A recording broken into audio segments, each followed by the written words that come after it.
আচ্ছা, যারা দমদম বা এয়ারপোর্টের কাছাকাছি থাকো, তারা যদি বাড়ির কাছে এক টুকরো রবীন্দ্র সরোবরের ভাইব পেতে চাও, তাহলে কেমন হয়? হ্যালো ফ্রেন্ডস, ট্রেক উইথ অনিতে সবাইকে জানাচ্ছি ওয়েলকাম। আজকে প্রায় 2 সপ্তাহ পর একটা নতুন ব্লগ নিয়ে তোমাদের কাছে চলে এলাম। এখন বেশি ব্লগ আসছে না, কারণ একটাই, যে আমি খুব একটা বেশি বেরোচ্ছি না। মেন কারণ হচ্ছে যে গরমের জন্য। এখন এতই গরম যে বাইরে বেরোনোটাই এখন টাফ হয়ে যাচ্ছে। বাট কালকে রাত্রের বেলা বৃষ্টি হওয়ার কারণে এখন ওয়েদারটা বেশ ঠান্ডা।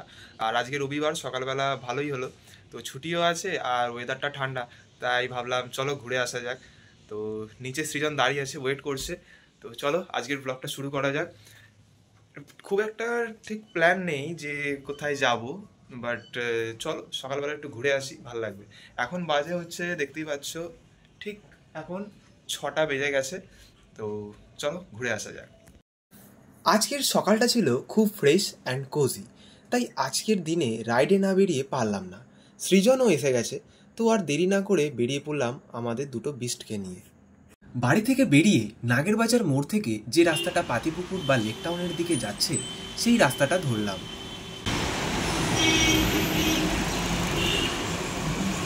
আজ অনেক দিন পর বেরিয়েছি, তাই অনেক দূরে যাওয়ার অভ্যাসটা নেই বলে আর রিস্ক নিলাম না, কাছে পিঠেই ঘুরলাম।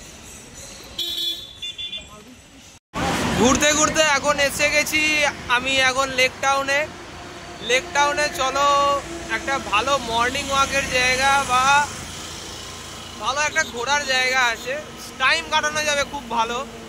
চলো সেখান দিয়ে ঘুরে আসি, তারপরে আবার অন্য কোথাও যাবো। যে পার্কে আমরা যাচ্ছি এটা ভিআইপি রোডের পাশেই অবস্থিত। তোমরা যারা দমদমের দিক দিয়ে আসবে, তারা আমার মতো বেলগাছিয়া রোড ধরে বাঙুর এভিনিউ হয়ে এখানে আসতে পারো। আর যারা এয়ারপোর্টের দিক দিয়ে আসবে, তারা ভিআইপি হয়ে এখানে আসতে পারো।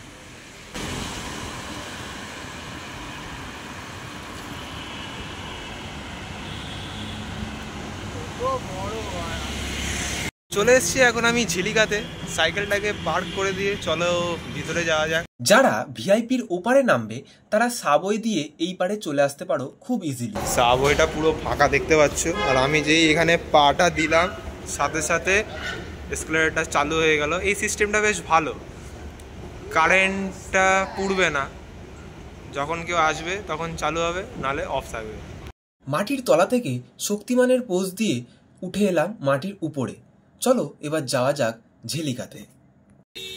ঝিলিকা ব্যস্ত শহরের মধ্যে গড়ে ওঠা এই পার্ক সকালের মর্নিং ওয়াক কিংবা বিকেলে বন্ধুদের সাথে আড্ডা বা একটু সন্ধ্যায় প্রিয় মানুষের সাথে সময় কাটানোর এক আদর্শ জায়গা। চারিদিকে নানান রকমের গাছপালা, প্রকৃতি দিয়ে ঘেরা এক সুন্দর শান্তিপূর্ণ জায়গা। এটি প্রত্যেক দিন ভোর 5টা থেকে সকাল 10টা এবং বিকেল 4টে থেকে রাত 10টা অবধি খোলা থাকে। সকালবেলা এটা একরকম সুন্দর লাগে, আর সন্ধেবেলা লাইটস অ্যান্ড মাঝখানের জলের মধ্যে মিউজিক্যাল ফাউন্টেনটা আলাদাই একটা অ্যাম্বিয়েন্স ক্রিয়েট করে। তো ফ্রি টাইমে বন্ধু বা প্রিয়জনদের সাথে সময় কাটিয়ে যেতে পারো ঝিলিকাতে। আজকের জন্য এটুকুই, ফিরছি নতুন কোনো ভিডিও নিয়ে। ভিডিওটা ভালো লাগলে অবশ্যই একটা লাইক, শেয়ার আর কমেন্ট করে জানিও। আর চ্যানেলে নতুন হয়ে থাকলে চ্যানেলটাকে সাবস্ক্রাইব করার অনুরোধ রইল। Good bye.